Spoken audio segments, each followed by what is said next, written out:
All right, welcome back everyone to Frontline Fridays, where we dive into the hearts and minds of leaders who elevate retail and hospitality frontlines to greatness.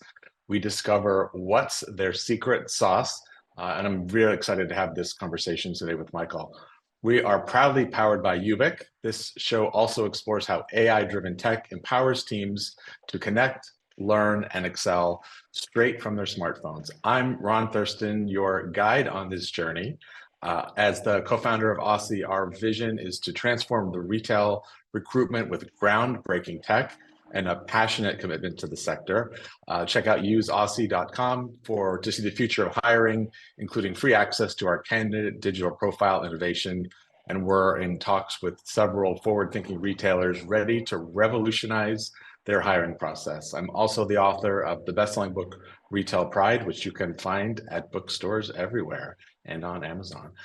So today we're going to spend the next 30 minutes talking about the power of a flawless pilot project. And the most innovative stores are built from bricks of successful piloting.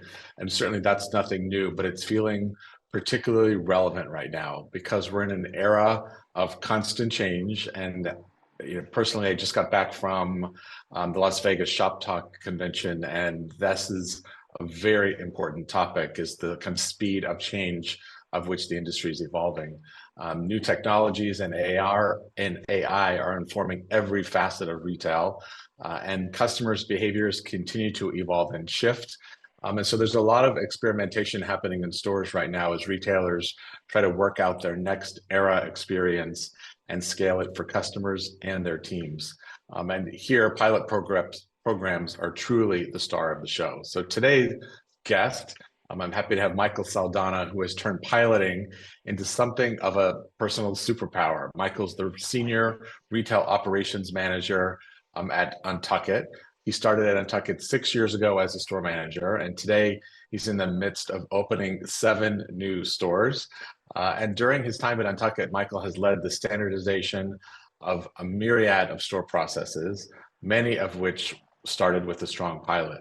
Before that, he guided store management and merchandising at Vineyard Vines, American Eagle, and Gap, where we both grew up. I want to hear a little bit more about that. Michael earned a master's degree in professional writing from Carnegie Mellon University and currently lives in Pittsburgh, where he just purchased his first home. So Michael, I'm thrilled to have you here on Frontline Fridays with me. Yeah, thank you, Ron. It's such a pleasure. It's great. So you and I both grew up at the Gap, and I remember when we met, you were sharing kind of this journey of part-time, full-time, that happened over several years. So I love that we have that in common. Is there anything that stands out to you about those early years in this business and how you fell in love with it? I think the foundation of my retail career has come back to keeping pace, and I think that the foundation of a company like the Gap that had a lot of established processes really work to keep you going and keep you motivated as you're moving through your career. But I also think about just how much things have changed, and it hasn't been very, at least it doesn't feel very long to me. But the Gap was 5 really good years at 4 different stores in 3 different places, and just getting to experience what that was like and reflect on that and how the life at UNTUCKit is dramatically different, frankly.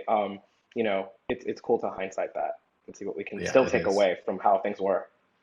Yeah, and built a great foundation for your work in this really big role that you have. So just a couple of things about UNTUCKit, because it's been pretty publicly shared that you're on a very quick growth trajectory. A lot of brands are not at this opening stores at the same pace, and being reported that your goal is to have 100 stores by the end of this year. And as I mentioned earlier, you're in the midst of opening 7 of those. And so how does, as someone that's opened a lot of stores in my own career, I know the complexity of that and that it takes a really good foundation of planning and strategy and execution, and pilot. So is that how you kind of approach your current growth trajectory? It really does take a village. There are so many moving parts, and I'm really only managing a piece of it, right? The timeline of management and understanding how we're moving along is a part of it, but our HR team is striving to build like the store teams in a relatively quick fashion. I would say anywhere from 6 to 8 weeks. They're trying to build an entire store team, getting fixtures into a store from our visual team, our technology team working to get internet in the store, which actually is a huge deal because everything that we operate on is wireless and functioning uh, on Wi-Fi. So Yeah. there's so much to kind of like keep in line, and a lot of things have to fall into place first before you can move on to the next step. So there's definitely like the Mhm. process-driven nature as we think about how we are going about opening the stores. Yeah. And so let's go like dive into the kind of the idea of the pilot. So take Mhm. us through just your process and maybe a couple of examples of how you've approached starting a pilot, why it was important, just a high level overview for us. Yeah, so I think like UNTUCKit is a very unique environment in that it's a fairly new retailer. And so I'm able to incept processes that frankly either are not in existence because we've not gotten to that point yet, or as we have advanced and grown, like when I started as a store manager, I was store 29. We're now, approaching this 100 store goal. So what was working when we had 20 stores may not translate as we've scaled. And so we have the opportunity, the ability to go ahead and try and make change to those processes. And a pilot makes a lot of sense because then you're able to gather that feedback directly from the people on the front line, the guy on the ground, and understand how it is going to impact them. Because at the end of the day, they're the ones that have to enact these processes, right? And so you want to make sure that there's not such a significant disruption to their ability to do what we want them to do at the end of the day, which is sell shirts. So how can we Right. keep these processes moving right along? Yeah. And when you've gone through and thought about the goals of the pilot or the locations or the teams, what's been your thought process around that? Because I think that's often the challenge is brands, a lot of brands love to test something, but like where do we do it? Why do we do it? Mhm. So what are some of those decisions that you've made? Well, I think that goes back to like the two types of ways I think that I like to think about a pilot, right? So you have pilots for like a test, truly just to kind of like get your feet wet, see how something may work, and then a pilot for a rollout, something that is coming. We're going to do this. We're going to find a way to like um, create efficiency or automation in this process, but how do we get there? And so I follow a simple formula. We start with a beta where it's like in one place, usually somewhere Okay. close, either to me or to a partner, where we can really observe this like closely. We expand to the true pilot, which then brings on typically one store per market. So we'll test this out in somewhere between 7 and 9 stores to really get a feel Okay. across the country, understand if there's constraints, understanding differences, those kinds of things, and then we progress to the greater launch. So from there, then it's about okay, we've taken what we can learn from the beta to translate to the pilot, and then by the time it gets to a launch, it's been vetted again by a pilot group. Yeah. Yeah. And so give us a couple of examples of that. Maybe, one that was really successful and one which is the purpose of a pilot, where you said, you know what, we thought this was a great idea, but then didn't end up being executed. Hmm. Well, one really successful one that's successful because it still is in existence in our stores is our Stockroom Standards initiative, which is essentially, if you've ever been into an UNTUCKit store, we really only merchandise, two to four styles of any given shirt because of our size range. And so a majority of the inventory is housed in the stockroom. And up until we incepted Stockroom Standards, it was kind of a free for all. Like you could organize your stockroom in the way that you saw best fit. How people were labeling the boxes in which the shirts were stored was vastly different. So move to standardize that. So if you went to any store, market managers could go to any store, and if they had to hop right in and like assist with a sale, or if we had borrowed coverage, you could go into that stockroom and know exactly where everything was because it was the same in every store. And one of the things we learned in the beta was not every stockroom is the same, which I think we all inherently knew, but the beta test was actually occurred in our store at Tyson's Corner, and the stockroom is organized with shelving exclusively on the perimeter. So when you're looking for stuff, you're just looking at a wall of boxes. So the ability to define Mm. sections by category for the wrinkle-free shirts versus performance shirts versus knits versus cotton, you know, what does that look like? And immediately it was like, we could separate this by color, you know? So we had come into this thinking, well, the obvious Mm. most important part is the name of the shirt, because that's what the customer is like, when they're out there, like that is what is on the tag, the name. So that's the easy thing to go find in the back. You prioritize that and then organize it by color so you can see sections clearly. And that still persists to this day in our UNTUCKit stores. That's a standard we incept in these new Wow. stores, and is ongoing. Yeah. And any new hire, could easily then, within a matter of hours, be able to pull inventory and pull sizes for the Precisely. fitting room. Yeah. Precisely. And that was the goal. Like if you had to quickly run back a quick at a glance, like you know that the red bars are wrinkle-free shirts. So you know that's where that section is. Yellow is performance. And that becomes quite intuitive as you learn to understand your space. You can get it pretty quickly. Sure. Do you have an example of one where it didn't work? You thought it was an idea and then it didn't end up doing it?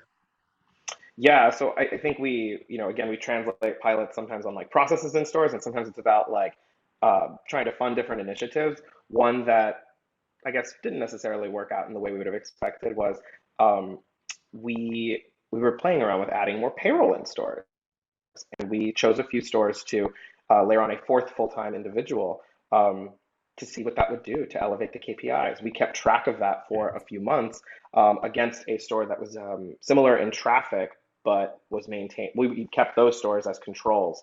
And what we determined is that there really wasn't a significant change in KPI delivery by the addition of that extra payroll.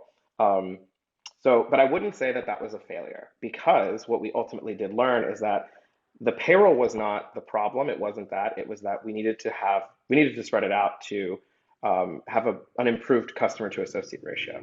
So that Yeah. payroll could have been added back into the store, but we learned that it would have been more optimal had we layered on sales associates to help Yeah. cover peak times.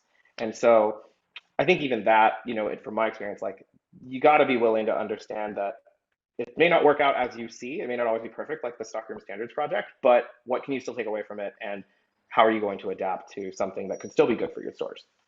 Right. And along that lines, and I would say payroll is probably one of those topics that the store has a lot of feedback.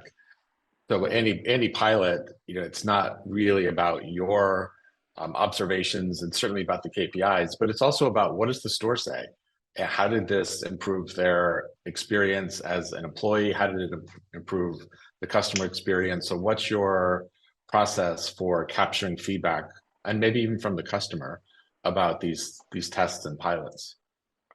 Well, when we're in the midst of like the true pilot, we are trying to gather that information from the pilot group in concentration, right? So we will regularly arrange like meetings with them to foster collaboration among them because an issue that may be happening with a store in California may be something that was totally resolved, not a problem for the store that is in Texas. And so that cross-functional partnership with these pilot stores, I think, is very important, and it's something to continue to maintain.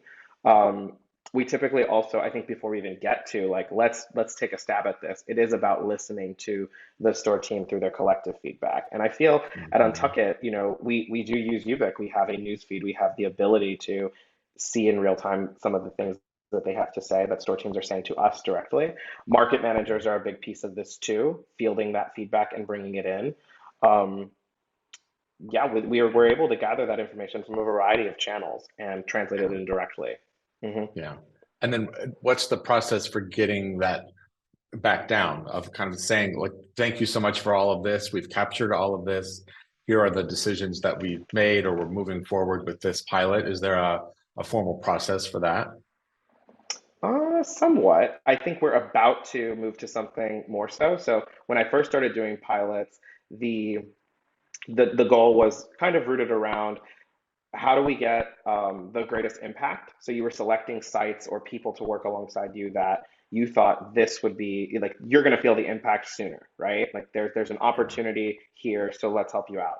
Um, that still is in the thought process. However, we're also leaning more into development oriented conversation, right? So our visual team actually has like these captainships where we have people in every market that are spearheading visual initiatives alongside our visual team. And so Yeah. I'm looking to foster something like that in operations where our store team, we have some store managers who have an interest in this piece of the business and are willing to go through some of the experimentation kind of alongside us and understand like how we can improve processes through pilots and just generally like how can we better foster operational processes in stores. Yeah. Yeah, and that's not just about store openings either, because it's Hmm. also ongoing. You know, when we before we went live, you had mentioned you're about to go to another opening, but you can open a store in 2 or 3 days. And I could probably have opened 100 stores in my career, maybe more, and I've never opened a store in 3 days.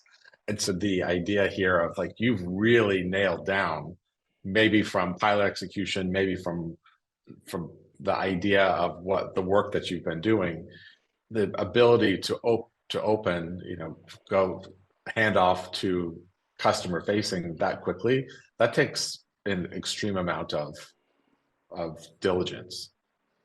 Oh, absolutely. I think that there's definitely a lot more behind the scenes, I must say, that our, visual team is doing and that our HR team is doing to get those pieces together. Our trainers are training people ahead of time. But yes, like making sure that you have these processes down pat. Some of them have stemmed directly from these pilots. Like we are able to like set up a stockroom now so much more quickly than we did in the past because there's a standardization of how to organize. We've Yeah. we've gone through a pilot to streamline supply management. And so in doing so, supplies that arrive for a new store opening are clean and we know what they are every time. So there definitely is like a refinement there that when you're on the ground ready to open the store, yes, you do not have to worry about some of these things going awry. Yeah, which is gives confidence to everyone that's joining, in particular new teams, so new Hmm. employees that come in and have a very clear picture of this is how the store operates, this is how we handle this situation, this is how it impacts the customer experience. Because everyone's nervous when you open a new store. How much traffic are we going to have? Are we too much, too little? There's so many variables. And so what I love about what you do and what I love about this conversation is the more you can do behind the scenes to make sure that there are black and white processes to things, it it helps alleviate the pressure of the variable. And that's Hmm. what great store ops people like you do. It's why I've had such a pleasure myself having great store ops people by my side, because while it's not my personal strength, I'm more of a front of house guy. The idea here of there aren't multiple ways to do something. There's one, maybe two, but it's not something that we debate. So you don't go into this opening next week and try to reinvent it or debate the Hmm. process. You say, no, we've piloted this, we've tested this, we have this in X number of stores. This is how we do it here. And this is, most importantly, this is why. So that Hmm. I'm making some assumptions here, but it sounds like that's how you operate and that's how you do it with efficiency. Is that an accurate statement? Yeah, I appreciate that you said that. It's about like you're more of the front of house guy, right? Like I think that sometimes operations gets somewhat undercut, that it doesn't serve the front of house because it is inherently back of house. But in fact, Mm, if you are running a well-oiled machine back of house, you can preserve your energy for front of house. You are not spending time scanning in shipment. You're not spending time trying to organize a stock room, place orders for things, deal with technology breakdowns. You're able to like understand that there is clean processes that get you in and out of those things mhm. so you can prioritize your time on the sales floor, which right now is so crucial and something that we greatly value at UNTUCKit with keeping people in, um, getting through fit sessions, and again slinging shirts in the store. and, and I do say it. I mean, a well-run store starts with a great stockroom. It does. And because it's about speed to customer experience. It's about, Hmm. the fitting room is full of customers who all need more sizes, that are half undressed. The longer it takes Hmm. you to find their size, the more likely you are to lose them. I mean, there's all these variable points of engagement or lack of engagement or conversion points, and every retailer Hmm. talks about in-store conversion. So if my processes are better behind the scenes, my likelihood to convert front of house goes up. I mean, all of it goes together. And so I Hmm. think that's why I love what you do and why you're so passionate about it. It sounds like you have fun discovering the Yeah, journey. yeah, Yeah, it's like that's every great. day there's an opportunity to try and clean it up. Yeah. And so how do you, I want to spend the last few minutes here, the idea of kind of this culture of pilots, this culture of learning. And I guess I reference back, you maybe didn't intend to come into this career the way that you did. You may have had other plans. I know in teaching or this kind of culture of learning is really important to you. Mhm. And so how do you instill that in a brand and make sure that you're always curious, you're always learning, you're always testing? How do you implement that culture at your company? Maybe from top down. I've interviewed your founders for other events, and I know that they're very curious about retail and how it operates. And so, how do Mhm. you make that? How do you keep that alive at your company?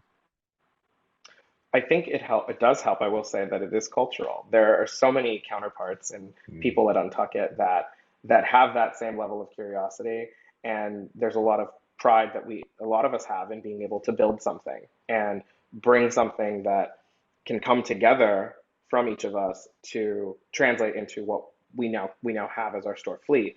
And so I think inherently, especially when we think about like a pilot staging, it really is all about a growth mindset. Like even the inception of we're going mm, to start piloting this. We want to gather your feedback before we begin. We want to learn along the way before we make this a holistic process or a change.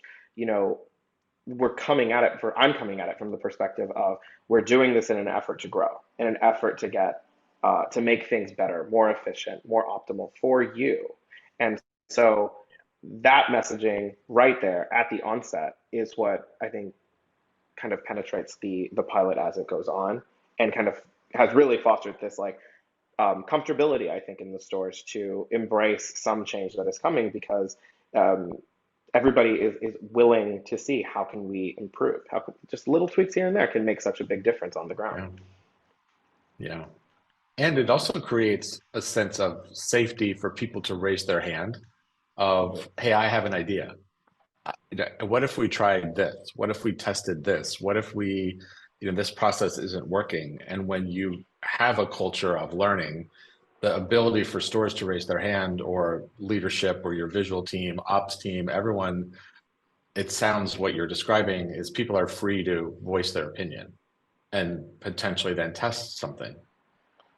Yeah, there's definitely a lot of I think even before I got into this ops role, like when I was a store manager, when I was a market manager, like it was that candor, that ability to share what I wanted with some of these key partners, or my market manager, or my director of stores at the time. Mm, Hey, I think we can translate this. Can I try it out? And yeah, I remember being a market manager, and you'd test something out in Louisville, and it's like, hey, this is working. Maybe we can scale it in market, right? And so that was even then I didn't think about it then, but inherently we were doing some things in an effort to standardize within that group. And I think that that microcosm of what I was doing then definitely permeates now, thinking about yeah, how at this level I still can maintain that clean contact, and these store managers that I interact with, I'm not some guy up here. Like there's an approach, there is a comfortability with sharing that feedback and letting me know, hey, this isn't working, or this could be better. Like, can we talk about this? Can we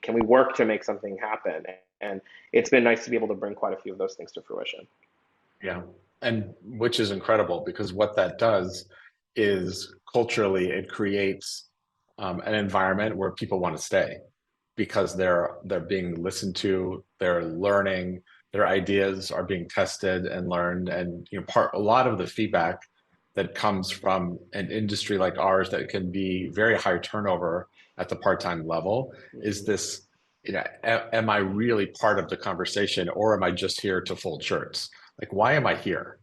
And how Mhm. can I add value? And that's why I keep pushing this and you, a culture of learning is about everyone being able to raise their hand and express new ideas and where those new ideas can be heard and then created a pilot is how you also retain people in a role and Mhm. then create career paths. I mean, you both of us started in part-time sales.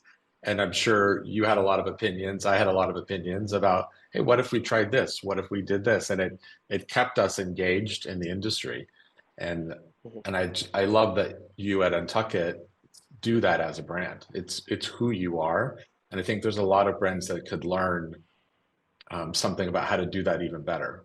So I wanted to compliment you on that. Thank you. Yeah, you're welcome. And I guess the last couple of minutes, what are you most excited about this year going forward, in technology and AI? I just, as I mentioned earlier, just got back from Shop Talk, and there isn't a conversation on stage or at a booth with a vendor that's not talking about AI. And so is there something that you're particularly excited about? I mean, internally, I'm definitely excited for these new store openings because I think there's such Yeah. an air at UNTUCKit about that continued growth and seeing that energy in market. I think beyond, as I think about how we can continue to optimize, I too am keeping an eye on AI and understanding how there are uh, changes in evolution and technology. We're at UNTUCKit, we're already, like I said, we're very technologically forward. Like we operate entirely with mobile POS. We've done that since I was a store manager 6 years ago. Yeah. And what do those updates continue to look like when it comes to hardware, when it comes to analytics tools? So I think it's kind of just keeping an eye on some of these things to help us continue to foster that automation. And it's good to have like vendors that also support that idea because for us we're ready and we're generally curious. So if we can Yeah. see like what else is out there, bring it on. Let's Right. pilot it. It's a good way to wrap up the show. You're right, and that's the test idea. And when you have 100 locations, implementing something is quite complicated. But if you're piloting it in two, it's a great way to test and learn. So I love what you're doing. I think your career in this industry and your commitment to this customer experience, the employee experience, the work that you're doing, and how you're contributing to the industry is really phenomenal. So thank you for all you do. Thank you. This has been fun. Good. I'm glad. Thank you, Michael. So I'm going to wrap things up as we hit the 30-minute mark. So thank you again for being on the show. And to our listeners, keep learning and inspiring. I will be back in 2 weeks on April 5th. Actually, I'll be live from the LinkedIn corporate offices in New York City with a woman named Sharika Hill, who's the director of solution designs and delivery for a company called Jobs for the Future, after a long, incredible career at Old Navy. So I'm excited to have that conversation live with Sharika from the LinkedIn corporate offices. And be sure to follow YOOBIC right here on LinkedIn for more show details. And right now, I'm love to talk about this. YOOBIC is hosting their 2024 Frontline Excellence Awards, which is a global recognition program for the YOOBIC customer community. I'm excited to be a member of the jury for the third year this year. And so if you are currently a YOOBIC customer and you have this people that you want to nominate for Frontline Excellence Awards, and it goes everywhere from leadership, multi-store leadership, corporate operations, senior executives. There are numerous awards for their YOOBIC customer community. So please make sure you submit your nominations, and I'm excited to be a judge. And with that, if you're on the hunt for next generation communication, micro learning, task management, and a task management mobile platform to guide your frontline teams into the future, check out what YOOBIC can do. Just click the link in the comments. And with that, have a great weekend, everyone, and we'll see you soon on the next show. Thank you. Thanks again, Michael. Thank you.